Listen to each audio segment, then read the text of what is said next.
একদা আবু জাহেল কুরাইশ নেতৃবৃন্দদের মধ্যে ঘোষণা দিয়ে বলল যে, হে কুরাইশ ভাতৃবৃন্দ, আপনারা জানেন যে মুহাম্মদ সাল্লাল্লাহু আলাইহি সাল্লাম আমাদের ধর্মে কলঙ্ক লটাচ্ছে, আমাদের পূর্বপুরুষদেরকে নিন্দা করছে, আমাদের জ্ঞান বুদ্ধিকে খাটো করে রটনা করছে এবং আমাদের দেবদেবীদের অপমাননা করছে। এসব কারণে আল্লাহ তাআলা শপথ করে বলছি যে আমি একখণ্ড বাড়ি এবং সহজে উঠানো সম্ভব এমন পাথর নিয়ে আসব এবং মুহাম্মদ সাল্লাল্লাহু আলাইহি সাল্লাম নামাজের সময় যখন সিজদায় যাবে তখন সেই পাথর মেরে তার মাথা চূর্ণ বিচূর্ণ করে ফেলব। এতে আমার সঙ্গ দিয়ে তোমরা আমাকে সাহায্য করো কিংবা না করো, এতে আমার কোনো পরোয়া নেই। তখন তার এ কথা শুনে উপস্থিত লোকেরা বলল, আল্লাহর শপথ, আমরা তোমাকে অসহায় ছেড়ে দিব না, তুমি যা করার ইচ্ছে করেছো তা করে ফেলো। অতঃপর পরের দিন সকালে আবু জাহেল ঘোষণা অনুযায়ী একখণ্ড পাথর নিয়ে রাসূল সাল্লাল্লাহু আলাইহি সাল্লামের অপেক্ষায় বসে থাকলো। রাসূল সাল্লাল্লাহু আলাইহি সাল্লাম যথা নিয়ম অনুযায়ী আগমন করলেন এবং নামাজে দাঁড়ালেন। কুরাইশ নেতারাও সেখানে উপস্থিত হয়ে আবু জাহেলের কথিত কাণ্ড দেখার অপেক্ষা রইল। রাসূল সাল্লাল্লাহু আলাইহি সাল্লাম নামাজ শুরু করে সিজদায় যাওয়ার পর আবু জাহেল পাথর উঠিয়ে তার দিকে অগ্রসর হলো, কিন্তু কাছে যেতেই পরাস্ত সৈনিকের মতো কোনো মতে নিজের জীবন নিয়ে সেখান থেকে লেজ গুটিয়ে পালালো। এ সময় তাকে বিবর্তন এবং ভীত সন্তুষ্ট দেখাচ্ছিল এবং তার পাথরের সঙ্গে হাত শক্তভাবে চিমটে লেগে গিয়েছিল, তাই পাথরের গা থেকে হাত ছাড়াতে তাকে যথেষ্ট কষ্ট করতে হয়েছিল। এই অবস্থা থেকে কুরাইশ নেতাদের কিছু লোক দ্রুত তার কাছে এগিয়ে গেল এবং বলল, আবুল হাকাম, কিছুই বুঝলাম না, কি হলো তোমার? আবু জাহেল ভীত সন্তুষ্ট হয়ে বলল, আমি রাতে যা বলেছিলাম, কিন্তু যখন হযরত মুহাম্মদ সাল্লাল্লাহু আলাইহি সাল্লামের কাছে গিয়ে পৌঁছালাম তখন একটি উট আমার সামনে প্রতিবন্ধক হয়ে দাঁড়ালো। হায় আল্লাহ, কখনো আমি এমন মস্তক, এমন গার এবং এমন দাঁত বিশিষ্ট উট দেখিনি, মনে হলো সে যেন আমাকে খেয়ে ফেলতে চাচ্ছে। ইবনে ইসহাক বলেন, আমাকে বলা হয়েছে যে রাসূল সাল্লাল্লাহু আলাইহি সাল্লাম ইরশাদ করেছেন, উটের রূপ ধারণ করে সেখানে ছিলেন হযরত জিবরাইল আলাইহিস সালাম। আবু জাহেল যদি আমার কাছে যেত তাহলে তার উপর বিপদ অবতীর্ণ হতো। প্রিয় নবী হযরত মুহাম্মদ সাল্লাল্লাহু আলাইহি সাল্লামকে আল্লাহ তাআলা অনেক মুজিজা দিয়েছিলেন। এর মধ্যে অন্যতম একটি ছিল তার হাতের ইশারায় চাঁদ দুই ভাগ হয়ে যাওয়ার ঘটনা। তাফসিরে মারিয়াফুল কুরআনের বর্ণনা অনুযায়ী চাঁদ দ্বিখণ্ডিত বা দুই ভাগ হওয়ার ঘটনাটি ঘটেছিল মক্কার মিনা প্রান্তরে। নবীজি সাল্লাল্লাহু আলাইহি সাল্লাম নবুয়ত পাওয়ার ৯ম বছরে মুহাম্মদ সাল্লাল্লাহু আলাইহি সাল্লাম ইহুদি এবং মক্কার মুশরিকদের ইসলামের পথে আহ্বান করেছিলেন। মুশরিকরা নবীজির আহ্বানে কোনোভাবে সাড়া দেয়নি, উল্টো ইসলামের আহ্বানকে বাধাগ্রস্ত করার সব ধরনের পন্থা অবলম্বন করেছিল। এ সময় ইহুদি পণ্ডিতেরা কুরাইশ নেতাদের একটা বিস্ময়কর কৌশল শিখিয়ে দিল। তারা বলল, মুহাম্মদ সাল্লাল্লাহু আলাইহি সাল্লাম জাদুকর কি না তা যাচাইয়ের একটা উত্তম পন্থা হলো জাদুর প্রভাব শুধু পৃথিবীতে সীমাবদ্ধ থাকে, আসমানে এর কোনো প্রতিক্রিয়া হয় না। তাই তোমরা মুহাম্মদ সাল্লাল্লাহু আলাইহি সাল্লামকে বলো সে চাঁদকে দুই ভাগ করুক। কুরাইশ নেতারা এটা শুনে খুশিতে বাকবাক হয়ে গেল। এ ভেবে এবার নির্ঘাত মুহাম্মদ সাল্লাল্লাহু আলাইহি সাল্লাম কুপকাত হবে, নাউজুবিল্লাহ। অতএব একদিন এক জ্যোৎস্না রাতে বিশ্বনবী সাল্লাল্লাহু আলাইহি সাল্লাম একটি গাছের নিচে দাঁড়িয়েছিলেন। এমন সময় আবু জাহেল, ওয়ালিদ বিন মুরিগা সহ মক্কার কুরাইশ ও মুশরিকদের একদল নেতা মুহাম্মদ সাল্লাল্লাহু আলাইহি সাল্লামের কাছে গেল এবং বলল, হে মুহাম্মদ সাল্লাল্লাহু আলাইহি সাল্লাম, তুমি যদি এই আকাশের চাঁদকে দ্বিখণ্ডিত করে দিতে পারো তাহলে আমরা সবাই মিলে আজকেই তোমার কালেমা পড়ে মুসলমান হয়ে যাব। তাদের কথা শুনে নবীজি সাল্লাল্লাহু আলাইহি সাল্লাম তখন বললেন, আমি যদি এই আকাশের চাঁদ দ্বিখণ্ডিত করে দেখাতে পারি তাহলে কি সত্যি তোমরা মুসলমান হবে? তখন আবু জেহেল এবং তার সঙ্গীরা তখন বলল, আমরা সত্যি মুসলমান হয়ে যাব যদি তুমি এই কাজ করে দেখাতে পারো। এরপর বিশ্বনবী সাল্লাল্লাহু আলাইহি সাল্লাম মহান আল্লাহ তাআলার কাছে প্রার্থনা করলেন, হে আল্লাহ রাব্বুল আলামিন, তুমি আমার আঙ্গুলের ইশারাতে এই আকাশের চাঁদ দ্বিখণ্ডিত করে দাও। মহান আল্লাহ রাব্বুল আলামিন হযরত মুহাম্মদ সাল্লাল্লাহু আলাইহি সাল্লামের দোয়া কবুল করে নিলেন। অতঃপর বিশ্বনবী সাল্লাল্লাহু আলাইহি সাল্লাম ওই আকাশের চাঁদের দিকে তাকিয়ে হাতের আঙ্গুলে ইশারা করার সাথে সাথেই ওই আকাশের চাঁদটা দ্বিখণ্ডিত হয়ে গেল। চাঁদ দ্বিখণ্ডিত হয়ে যাওয়ার পর চাঁদের দুইটা টুকরা মাঝখানে এতটাই ফাঁকা হয়েছিল যে মাঝখান দিয়ে হেরা পর্বত দেখা যাচ্ছিল। এরপর আবার দুই টুকরো এসে জোড়া লেগে গেল। সুবহানাল্লাহ। এই দৃশ্যটি আবু জেহেল এবং তার সঙ্গীরা খুব ভালোভাবে লক্ষ্য করেছিল। এরপর বিশ্বনবী সাল্লাল্লাহু আলাইহি সাল্লাম তাদেরকে বললেন, আমি আপনার কথা মতো আল্লাহর কুদরতে চাঁদকে দ্বিখণ্ডিত করেছি। এখন আপনারা আপনাদের ওয়াদা মাফিক কালেমা পড়ে মুসলমান হয়ে যান। তখন আবু জাহেল সঙ্গে সঙ্গে বলে উঠল, হে বাতিজা মুহাম্মদ সাল্লাল্লাহু আলাইহি সাল্লাম, তুমি এত বড় জাদুকর হয়ে গিয়েছ যে তোমার জাদুর কাছে পৃথিবীর সমস্ত জাদুকররা হার মানবে। আমি আজকে ঘোষণা করলাম পৃথিবীর সবচাইতে বড় জাদুকর তুমি। তোমার এই জাদুর কাছে সমস্ত জাদুকররা অপারগত স্বীকার করবে। আর মুসলমান হওয়ার কথা বলছো, আমরা তো কোনো জাদুকরের হাতে হাত রেখে তার কালেমা পড়ে মুসলমান হতে পারি না। এসব কথা বলতে বলতে আবু জাহেল এবং তার সঙ্গীরা সেই স্থান থেকে প্রত্যাখ্যান করল। এই ঘটনার বেশ কয়েকদিন পর একদিন আবু জাহেল তার গোত্রদের এক ব্যক্তিদেরকে বলল, তুমি ইয়াসরাবের বিখ্যাত ইহুদি পাদ্রির কাছে যাও এবং সে পাদ্রির নিকট গিয়ে হযরত মুহাম্মদ সাল্লাল্লাহু আলাইহি সাল্লামের নবুয়তি দাবির সত্যতা যাচাই করে আসো। কারণ তাওরাত ও ইনজিল কিতাবে এ সম্বন্ধে অবশ্যই কোনো গুরুত্বপূর্ণ তথ্য আছে। তাই সেই পাদ্রি যাচাই করে কিছু তথ্য তোমাকে বলে দিবে, অথবা মুহাম্মদ সাল্লাল্লাহু আলাইহি সাল্লামকে পরীক্ষা করার জন্য তোমাকে কোনো কৌশল তাতে শিখিয়ে দিবে। অতঃপর আবু জাহেলের কথা মতো সেই ব্যক্তি যথাসত্য ইয়াসরাবের পাদ্রির নিকট চলে গেলেন এবং বিস্তারিত ঘটনা তাকে বলল। তার কথা শুনে পাদ্রি বলল, হ্যাঁ, একজন পরাক্রমশালী নবী আরবের মরমের প্রান্তে আবির্ভূত হবেন, তাতে সন্দেহ নেই। তবে এই ব্যক্তি নবী কিনা তা যাচাইয়ের জন্য তাকে কয়েকটি প্রশ্ন করো।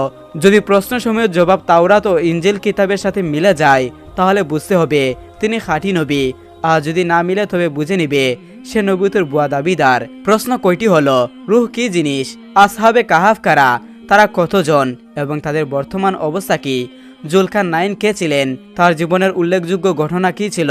এ প্রশ্ন কয়টি লিখে পাদ্রী সেই লোকটির মারফত আবু জাহেলের নিকট পাঠিয়ে দিল। অতঃপর আবু জাহেল প্রশ্ন কয়টি নিয়ে মুহাম্মদ সাল্লাল্লাহু আলাইহি সাল্লামের নিকট পৌঁছে গেল এবং বলল, তুমি যদি মুসা আলাইহিস সালামের নেই নবী হয়ে থাকো এবং তাওরাতের নেই কিতাব যদি তোমার নিকট এসে থাকে, তবে আমাদের প্রশ্নগুলো সঠিক উত্তর দাও। আমরা অন্যান্য আসমানি কিতাবের নেই, তোমার জবাব পেলে সকলেই ঈমান এনে তোমার দিন কবুল করব। আবু জাহেলের কথা শুনে মুহাম্মদ সাল্লাল্লাহু আলাইহি সাল্লাম বললেন, বলো তোমার প্রশ্নগুলো কি কি। তখন আবু জাহেল বললেন, রূহ কি জিনিস, আসহাবে কাহাফ কারা, তারা কতজন এবং তাদের বর্তমান অবস্থা কি, জুলকারনাইন কে ছিলেন, তার জীবনের উল্লেখযোগ্য ঘটনা কি ছিল। হযরত মুহাম্মদ সাল্লাল্লাহু আলাইহি সাল্লাম আবু জাহেলের কথা শুনে বললেন, আমি আগামী দিন আপনার সকল প্রশ্নের জবাব দিব। ফলে আবু জাহেল ও তার গোত্রের লোকেরা সেখান থেকে চলে গেল। অতঃপর পরের দিন বিধর্মী আবু জাহেল ও তার গোত্রের লোকেরা রাসূল সাল্লাল্লাহু আলাইহি সাল্লামের নিকট এসে তাদের প্রশ্নের জবাব চাইল। রাসূল সাল্লাল্লাহু আলাইহি সাল্লাম উত্তর দিলেন, আমি এখন পর্যন্ত আল্লাহ তাআলার নিকট থেকে কোনো নির্দেশ পাইনি, নির্দেশ পেলে তোমাদেরকে জানিয়ে দিব। রাসূল সাল্লাল্লাহু আলাইহি সাল্লামের কথায় বিধর্মীরা একটু সন্দেহ পোষণ করলো এবং তারা আবার সেখান থেকে চলে গেল। এরপর 1015 দিন হয়ে গেল, কিন্তু আল্লাহর পক্ষ থেকে ওহী আসলো না।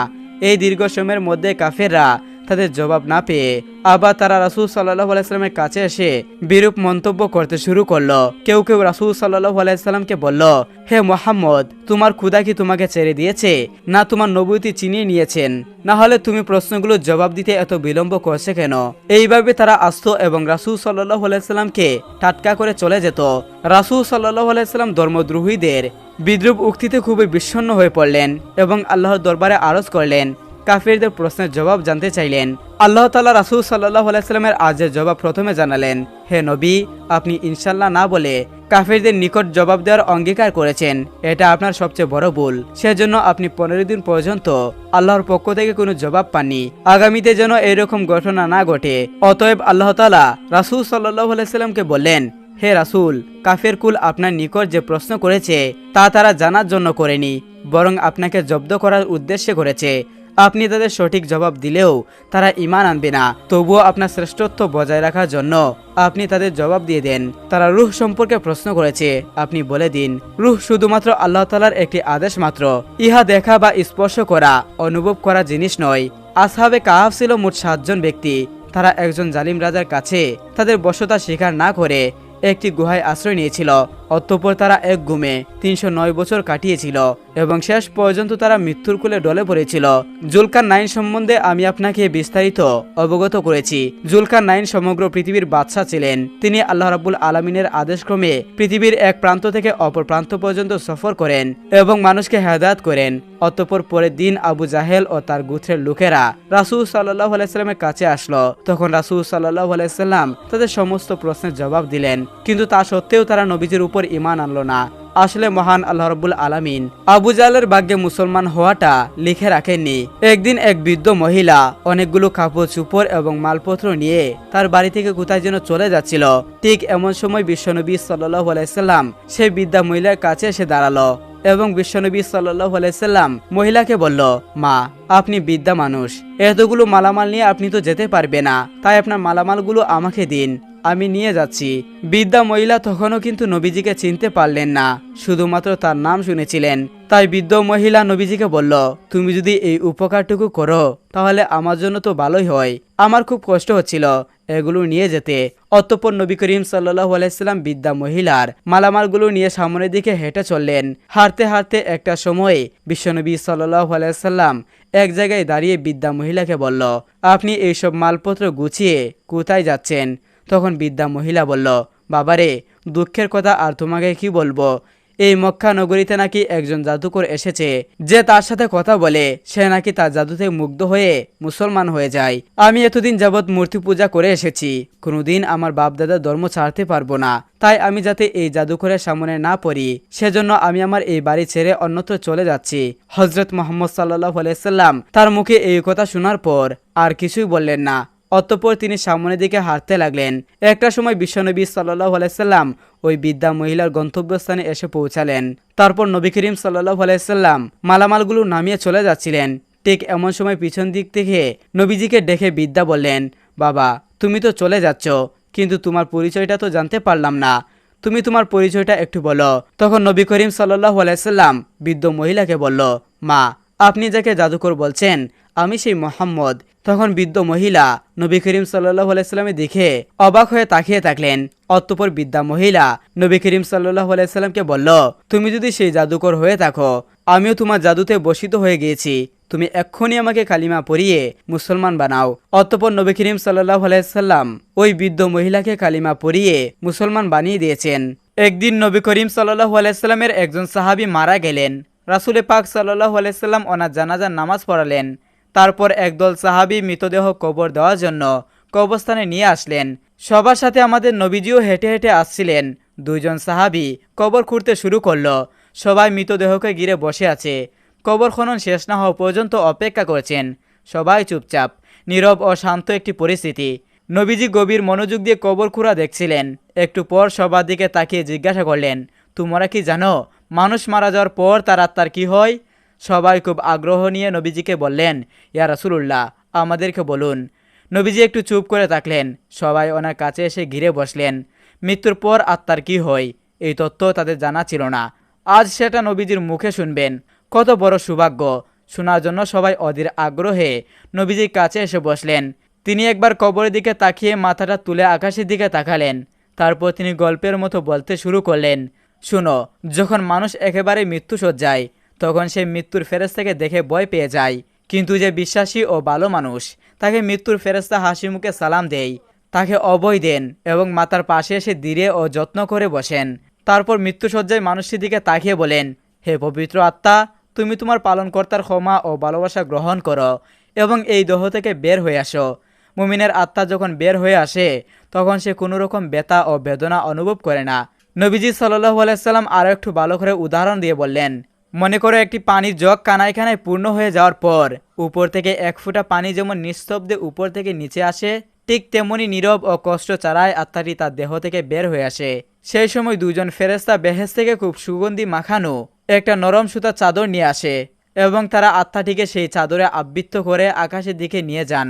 তারা যখন আকাশে পৌঁছান তখন অন্য ফেরেশতারা সেই আত্মাটিকে দেখার জন্য এগিয়ে আসেন। কাছে এসে সবাই বলেন, সুবহানাল্লাহ, কত সুন্দর আত্মা, কি সুন্দর তার ঘ্রাণ। তারপর সবাই জানতে চায় এই আত্মাটি কার? উত্তরে আত্মা বহনকারী ফেরেশতা বলেন, উনি ফুলান ইবনে ফুলান, অর্থাৎ অমুকর সন্তান অমুক। বাকি ফেরেশতাগণ তখন আত্মাটিকে সালাম দেয়। তারপর আবার জিজ্ঞাসা করেন, উনি কি করেছেন, ওনার আত্মা এত সুঘ্রাণ কেন? আত্মা বহনকারী ফেরেশতাগণ তখন বলেন, আমরা শুনেছি মানুষ নিচে বলাবলি করছে, উনি একজন ভালো মানুষ ছিল, আল্লাহর ভালো বান্দা ছিল, অনেক দয়ালু, মানুষের অনেক উপকার করেছে। এতটুকু বলার পর নবীজি একটু থামলেন। তারপর সবার দিকে ভালো করে দৃষ্টি দিলেন। ওনার কণ্ঠটা একটু বাড়িয়ে বললেন, এই কারণেই বলছি, সাবধান, তোমরা কিন্তু মানুষের সাথে কখনো খারাপ ব্যবহার করবে না। তুমি মারা যাওয়ার পর মানুষ তোমার সম্পর্কে যা বলবে এই আত্মা বহনকারী ফেরেশতারাও আকাশে ঠিক একই কথা অন্যদেরকে বলবে। এই কথা বলে তিনি আবার একটু চুপ করলেন, কবরটা দিকে দৃষ্টি দিলেন, আবার বলতে শুরু করলেন। এই সময় মানুষ যখন পৃথিবীতে মৃতদেহকে কবর দেওয়ার জন্য গোসল দিয়ে প্রস্তুত করবে, তখন আল্লাহ রাব্বুল আলামিন আত্মা বহনকারী ফেরেশতাকে বলবে, যাও এখন তোমরা আবার সেই আত্মাটিকে তার শরীরে দিয়ে আসো। মানুষকে আমি মাটি থেকে বানিয়েছি, মাটির দেহই তার আত্মাকে আবার রেখে আসো। সময় হলে তাকে আমি আবার পুনরায় জীবিত করব। তারপর মৃতদেহকে কবরে রেখে যাওয়ার পর দুইজন ফেরেশতা আসবেন। তাদের নাম মুনকার ও নাকির। তারা মৃতের সৃষ্টিকর্তা, তার ধর্ম ও নবী সম্পর্কে জিজ্ঞাসা করবেন।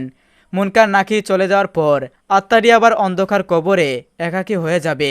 সে সময় অনেক ধরনের অজানা আশঙ্কা অপেক্ষা করবে।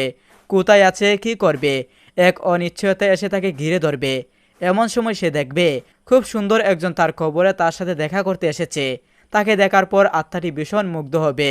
এত মায়াবী ও সুন্দর তার চেহারা সে জীবনে কোনো দিনও দেখেনি। আত্মাটি তাকে দেখে জিজ্ঞাসা করবে, তুমি কে? সেই লোকটি বলবে, আমি তোমার জন্য অনেক বড় সুসংবাদ নিয়ে এসেছি। তুমি দুনিয়ার পরীক্ষায় উত্তীর্ণ হয়েছ।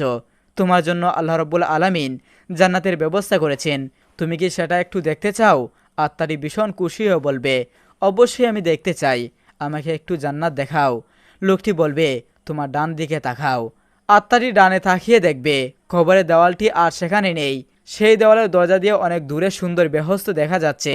বেহেস্তের এই রূপ দেখে আত্মাটি অনেক মুগ্ধ হবে ও প্রশান্তি লাভ করবে এবং সেখানে যাওয়ার জন্য অস্থির হয়ে লোকটিকে জিজ্ঞাসা করবে, আমি সেখানে কখন যাব, কিভাবে যাব?